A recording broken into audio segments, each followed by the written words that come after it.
Pourquoi la mort est-elle universelle? Et pourquoi conduit-elle au jugement? Bonjour et bienvenue. Aujourd'hui, nous abordons la question de la mort dans l'Écriture, qui la présente comme indissociable de l'aliénation de l'homme d'avec Dieu. À la fois élément central et archétypique de la condition humaine, et juste salaire des péchés individuels, la mort possède une dimension physique et spirituelle et renvoie au-delà de l'existence présente à un jugement à venir et à l'impossibilité pour l'homme de trouver son salut en lui-même. Mais le châtiment du péché peut être détourné du pécheur par le principe du sacrifice de propitiation déjà mentionné dans l'Ancien Testament. C'est selon ce principe que la mort de Jésus-Christ lui-même a été voulue depuis toujours comme un sacrifice de substitution au châtiment de l'homme pécheur et sur le fondement de laquelle est rendue possible la rédemption de tout homme. L'universalité du péché est le problème de la condamnation éternelle. La mort comme conséquence universelle du péché originel.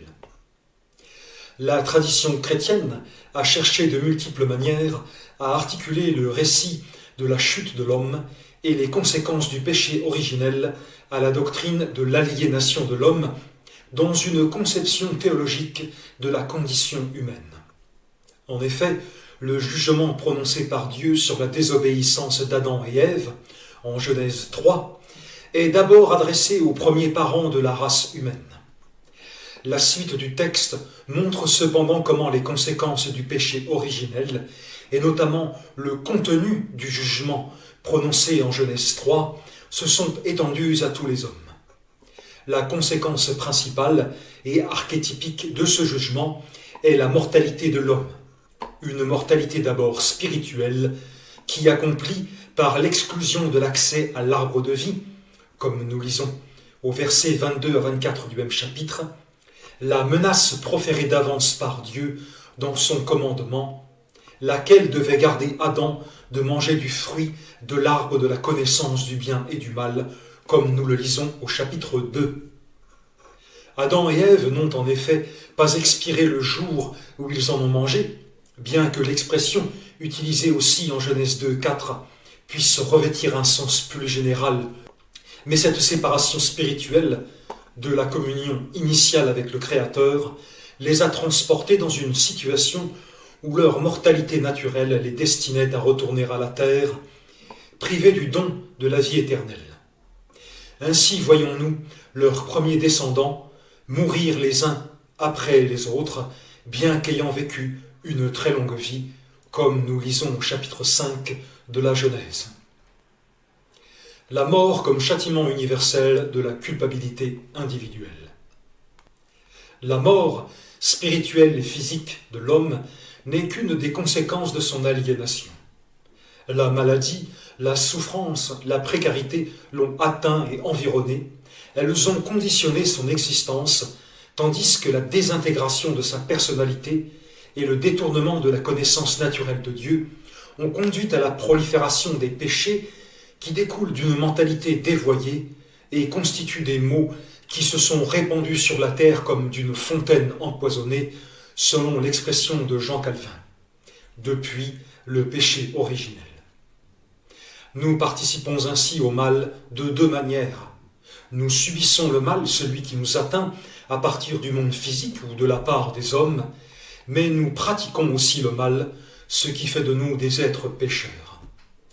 Pour autant, si le péché originel est la fontaine de tous les maux, l'Épître aux Romains rapporte plutôt cet état de fait d'abord à la culpabilité individuelle des hommes qui, ayant connu Dieu, ne l'ont pas glorifié comme tel.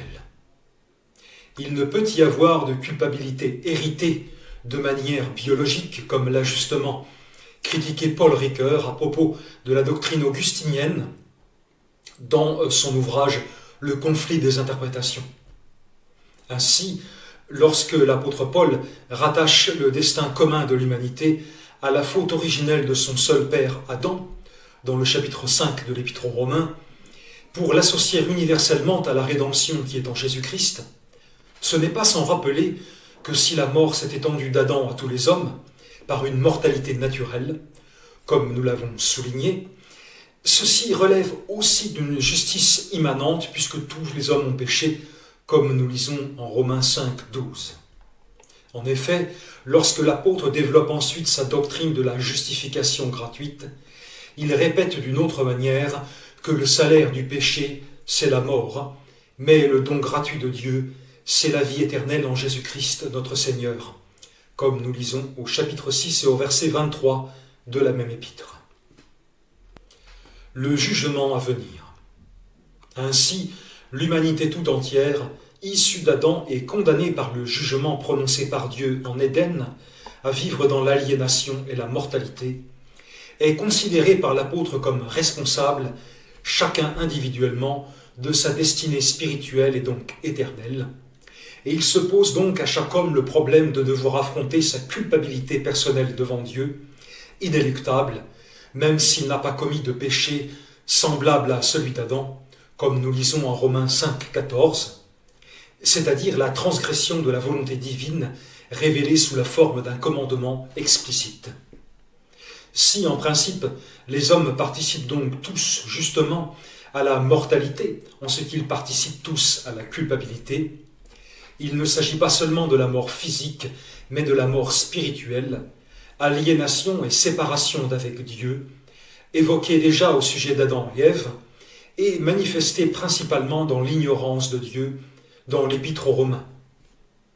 Mais l'apôtre le dit autrement et explicitement dans l'Épître aux Éphésiens.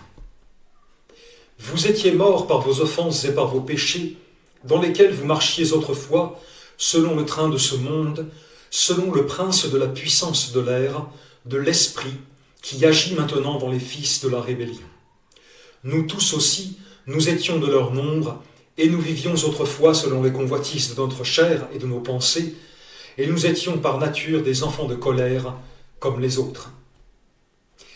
La mort est avant tout ici spirituelle, puisque ceux qui sont passés par la renaissance en Jésus-Christ y avaient part, mais ont été rendus à la vie.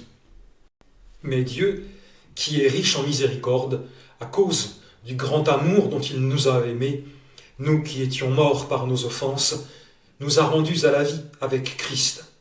C'est par grâce que vous êtes sauvés. Il nous a ressuscités ensemble et nous a fait asseoir ensemble dans les lieux célestes en Jésus-Christ. Or, cet état de mort est celui où prolifère le péché, la transgression de la volonté divine, sous l'influence de la chair et des pensées, c'est-à-dire d'une mentalité et d'une vie dépourvues de la connaissance de Dieu. Les hommes, suivant ainsi l'influence corruptrice et destructrice de cette mort, sont par nature destinés à la colère, comme nous avons lu au verset 3. Or, cette colère sera manifestée au jugement de Dieu, nous en avons touché à propos de la justice et de la justification. La somme donc de ce que nous avons dit ici, c'est que si les maux de la terre se sont répandus suite au péché originel du seul Adam, les hommes participent chacun à la mort spirituelle et à l'aliénation, et leur culpabilité les place devant la problématique d'un jugement inéluctable à venir. Ce qu'annonce alors l'Évangile, ce n'est rien moins que la délivrance gratuite de ce jugement à travers l'œuvre de Jésus-Christ, principalement de son œuvre expiatoire, qu'il nous faudra expliquer.